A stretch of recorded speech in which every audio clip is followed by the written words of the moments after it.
ఉమామహేశ్వరతో Sridhar, HMTV, ఉమ్మడి విజయనగరం జిల్లా నుంచి. ఉమ్మడి కర్నూలు జిల్లాలో కౌంటింగ్ కు సర్వం సిద్ధమైంది. మరి కాసేపట్లో కౌంటింగ్ ప్రారంభం కాబోతుంది. దీనికి సంబంధించి మరింత సమాచారం మా ప్రతినిధి హరికృష్ణ అందిస్తారు. సార్వత్రిక ఎన్నికల సమరం తుది ఘట్టానికి చేరుకుంది. అభ్యర్థుల గెలుపోటంలో నిర్ణయించేటటువంటి ఓట్ల లెక్కింపు కార్యక్రమం మరి కాసేపట్లో ప్రారంభం కాబోతోంది. ఇదే నేపథ్యంలో అభ్యర్థులందరిలో కూడా ఒకంత ఆందోళన మాత్రం నెలకొనింది. అయితే గెలుపుపై ఏ పార్టీలకు ఆ పార్టీలు తమ ధీమాను వ్యక్తం చేస్తున్నటువంటి పరిస్థితి అయితే లేకపోలేదు. ప్రధానంగా అధికార పార్టీ మాత్రం ఈసారి ఖచ్చితంగా తామే తిరిగి అధికారంలోకి వస్తామన్నటువంటి ఒక ధీమాను అయితే వ్యక్తం చేస్తుంటే, ప్రధాన ప్రతిపక్షం మాత్రం ఎట్టకేలకు 2014లో వచ్చినటువంటి ఫలితాలే ఈసారి ఖచ్చితంగా వస్తాయని, తిరిగి తామే అధికారం చేపడతామని చెప్పేసి ప్రధాన ప్రతిపక్షం తెలుగుదేశం కూడా భావిస్తున్నటువంటి పరిస్థితి కూడా లేకపోలేదు. మరోవైపు ఇప్పటి వరకు కూడా అధికార పార్టీ తాము ఇచ్చినటువంటి సంక్షేమ పథకాలు నేరుగా దళారులు లేకుండా ఎవరైతే బెనిఫిషియర్స్ ఉన్నారో వారికి చేరాయి కాబట్టి వారందరూ కూడా తమకే ఓట్లు వేశారు కాబట్టి ఖచ్చితంగా తామే విజయం సాధిస్తామన్నటువంటి ధీమాలో ఉన్నారు. మరోవైపు ప్రధాన ప్రతిపక్షం సైతం తాము ఇచ్చినటువంటి హామీలతో పాటు సూపర్ 6 పథకాలు తమను గట్టెక్కిస్తాయన్నటువంటి ఒక ధీమాలో ప్రధాన ప్రతిపక్షం కూడా ఉన్నారు.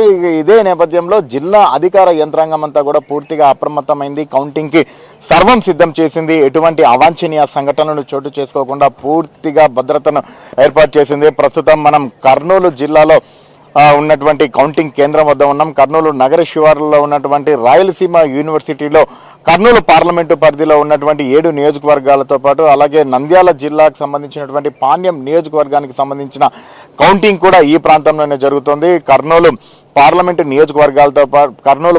నియోజకవర్గంతో పాటు పార్లమెంట్లో ఉన్నటువంటి అన్ని శాసనసభ నియోజకవర్గాలకు ఇక్కడ కౌంటింగ్ జరుగుతోంది. మరోవైపు నంద్యాల జిల్లాకు సంబంధించి నంద్యాల పార్లమెంటుతో పాటు అలాగే నంద్యాల జిల్లాలో ఉన్నటువంటి శాసనసభ నియోజకవర్గాలకు ఇటు RGM కాలేజ్తో పాటు శాంతిరామ్ ఇంజనీరింగ్ కాలేజీలో కౌంటింగ్ ప్రారంభం కాబోతోంది. మరోవైపు ఒక్కొక్క రౌండ్కు 14 టేబుల్లు వేశారు. ఇటు మంత్రాలయానికి సంబంధించి అతి చిన్న నియోజకవర్గంగా ఉంది. అంటే 17 రౌండ్లలోనే మంత్రాలయ నియోజకవర్గం ఫలితం వస్తుంది. మరోవైపు అతిపెద్ద నియోజకవర్గంగా పాణ్యం ఉంది. పాణ్యం 26 రౌండ్లకు దీని ఫలితం వచ్చేటటువంటి అవకాశం ఉంది. మధ్యాహ్నం 3 గంటల లోపల కూడా పూర్తిగా ఫలితాలన్నీ కూడా వచ్చేటటువంటి అవకాశం ఉందని చెప్పేసి అధికారులు అంచనా వేస్తున్నారు. మరోవైపు 8 గంటలకు పోస్టల్ బ్యాలెట్ తో కౌంటింగ్ అనేది ప్రారంభం అవుతుంది. అది ప్రారంభమైన అరగంట తర్వాత ఈవీఎంల కౌంటింగ్ కూడా ప్రారంభమవుతుంది. ఇప్పటికే ఉదయం నుంచి కూడా ఇటు అభ్యర్థులు అలాగే ఏజెంట్లందరూ కూడా కౌంటింగ్ సెంటర్కి చేరుకున్నారు. ప్రధానంగా అధికారులు ముందస్తుగా గత కొన్ని రోజుల నుంచి కూడా ఒక అవగాహన కార్యక్రమం అయితే నిర్వహిస్తున్నారు. కౌంటింగ్ సిబ్బందికి ఏ రకంగా శిక్షణ తరగతులు నిర్వహించారో 2 సార్లు, అలాగే కౌంటింగ్ ఏజెంట్లకు కూడా వారి అభ్యర్థులకు ఎవరైతే పోటీ చేసిన పార్టీల అభ్యర్థులతో పాటు వారి ఏజెంట్లకు కూడా ఒక అవగాహన కార్యక్రమాలు కూడా నిర్వహించారు.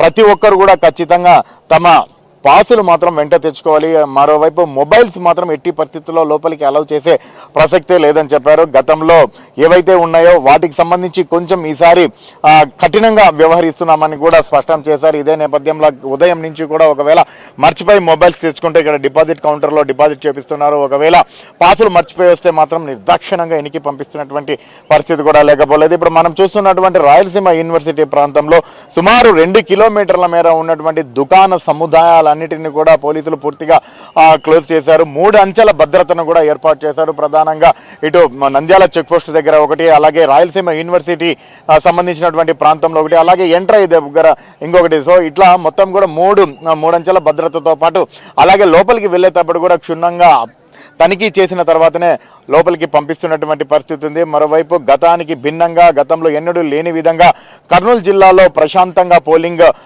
సక్సెస్ అయ్యింది, పోలింగ్ జరిగింది. సో అందరి సహాయ సహకారాలతోనే ఇది సాధ్యమైంది. కాబట్టి కౌంటింగ్ కూడా అంతే ప్రశాంతంగా జరుపుకుందాము. కాబట్టి ప్రతి ఒక్కరూ సహకరించాలని చెప్పేసి కర్నూలు జిల్లా కలెక్టర్ సృజన కోరారు. ఇటు నంద్యాల జిల్లా విషయానికి వస్తే ఎస్పీ రఘువీర్ రెడ్డి పూర్తిగా పర్యవేక్షిస్తున్నటువంటి పరిస్థితి కూడా లేకపోలేదు. మరోపక్క జిల్లా కలెక్టర్ శ్రీనివాస్ కూడా అనుక్షణం ఏవైతే సీసీ నిఘా కెమెరాలు ఉన్నాయి కంట్రోల్ రూమ్లో కూర్చొని పూర్తిగా మానిటరింగ్ చేస్తున్నటువంటి పరిస్థితి ఉంది. ఎప్పటికప్పటికీ కూడా కింది స్థాయి అధికారులకు సూచనలు సలహాలు కూడా ఇస్తున్నటువంటి పరిస్థితి కూడా లేకపోలేదు. మరోపక్క ఇటు కౌంటింగ్లో చెదురుమదురు సంఘటనలు చోటు చేసుకున్నటువంటి నేపథ్యంలో నంద్యాల జిల్లా యంత్రాంగం మాత్రం పూర్తిగా అప్రమత్తమైంది.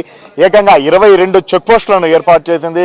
ఇటు ఆళ్లగడ్డ నుంచి వచ్చేటటువంటి వెహికల్స్, అలాగే ఇటు బనగానపల్లి నుంచి వచ్చేటటువంటి వెహికల్స్ లో కూడా పూర్తిగా డైవర్ట్ చేస్తున్నారు. కేవలం ఎవరైతే అభ్యర్థులకు సంబంధించినటువంటి కౌంటింగ్ చీఫ్ ఏజెంట్లు అలాగే ఏజెంట్లను మాత్రమే అలౌ చేస్తున్నటువంటి పరిస్థితులు ఉన్నాయి. కెమెరామెన్ రామ్మోహన్తో హరికిషన్, విషయం టీవీ, కర్నూలు జిల్లా. బ్రేక్ తీసుకునే అప్డేట్స్ కంటిన్యూ చేద్దాం. Stay with us.